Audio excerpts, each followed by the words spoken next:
Indonesia, a country on the equator with millions of charms, has a long history of how Islam came to this land. Behind that story, the names of 9 important figures, known as the Wali Songo, are etched. They were the spreaders of Islam, who played a major role in instilling the noble values of Islam in the Nusantara archipelago.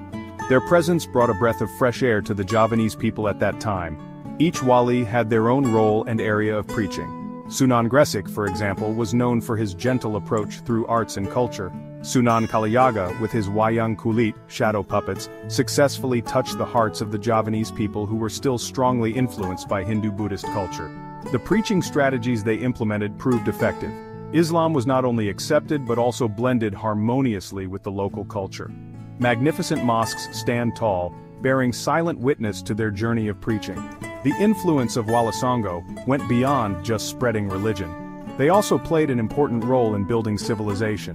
The Islamic education system developed rapidly in Islamic boarding schools, pesantren. Islamic values such as mutual cooperation, gotong royong, and tolerance were deeply embedded in the social life of the people. Although Wali Songo holds a special place in Indonesian history, as time goes by, some questions and doubts have arisen about their existence. Some people consider Wali Songo to be just a myth or an exaggerated legend.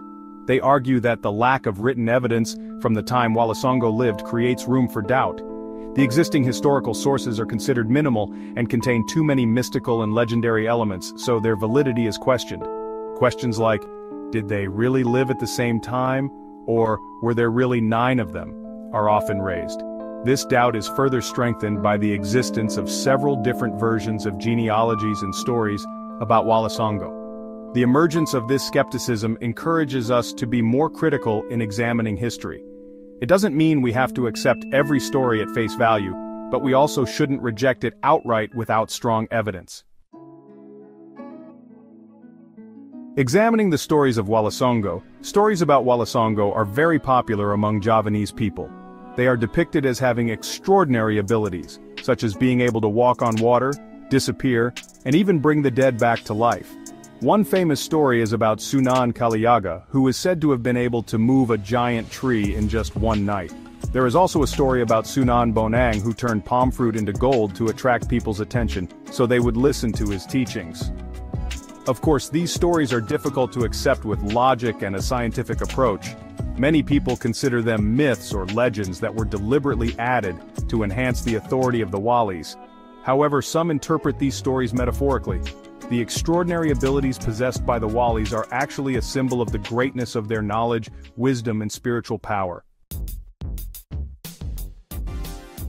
Section 4. Writing history between fact and legend in the past. To understand the difference between fact and fiction in the Wali Songo story, we need to understand how history was written in those days. In the past, history was often mixed with legends and myths. Ancient historiographical methods tended to focus on the moral message and grandeur of an event, not on factual accuracy. The writing of history was more literary, using many metaphors and allegories. Important figures such as kings and religious leaders were often depicted as having supernatural abilities to emphasize their legitimacy and power. This also happened in the story of Wali Songo. Therefore, it is important for us to be critical of sources and not accept at face value all the information written in ancient manuscripts. Section 5. Traces of Wali Songo searching for evidence behind the story. Even though many stories are considered exaggerated, it doesn't mean Wali Songo is just a myth. There is some historical evidence that supports their existence. This evidence is scattered in various places, from tombs and old mosques to ancient manuscripts. One of the strongest pieces of evidence is the existence of tombs believed to belong to Wali Songo. These tombs are important pilgrimage sites for Muslims in Indonesia. In addition to tombs, there are also relics in the form of old mosques believed to have been built by Wali Songo, such as the Demak Grand Mosque and the Sunan Ampel Mosque. The architecture of these mosques shows a unique blend of Islamic and Hindu-Buddhist elements. Section 6. Thomas Stamford Raffles, reading the notes of the Governor General. Another piece of evidence that is no less important is the record from foreign historians, one of whom is Thomas Stamford Raffles. In his famous book, The History of Java, Raffles mentions the existence of 9 guardians who played an important role in the spread of Islam in Java. Raffles, although he came to Indonesia as a colonizer, had a great interest in Javanese culture and history. He collected many ancient manuscripts and discussed them with local historians to write his book. Of course, we still have to be critical in accepting information from foreign sources. However, Raffles's record is important because it provides a picture of how Wala Songo was viewed by the outside world at that time. Section 7. Wala Songo between legend and history. The existence of Wala Songo is indeed still a matter of debate to this day. Some believe it as a historical fact, while others consider it a legend. However, one thing is certain: Wala Songo has had a tremendous impact on the development of Islam in Indonesia.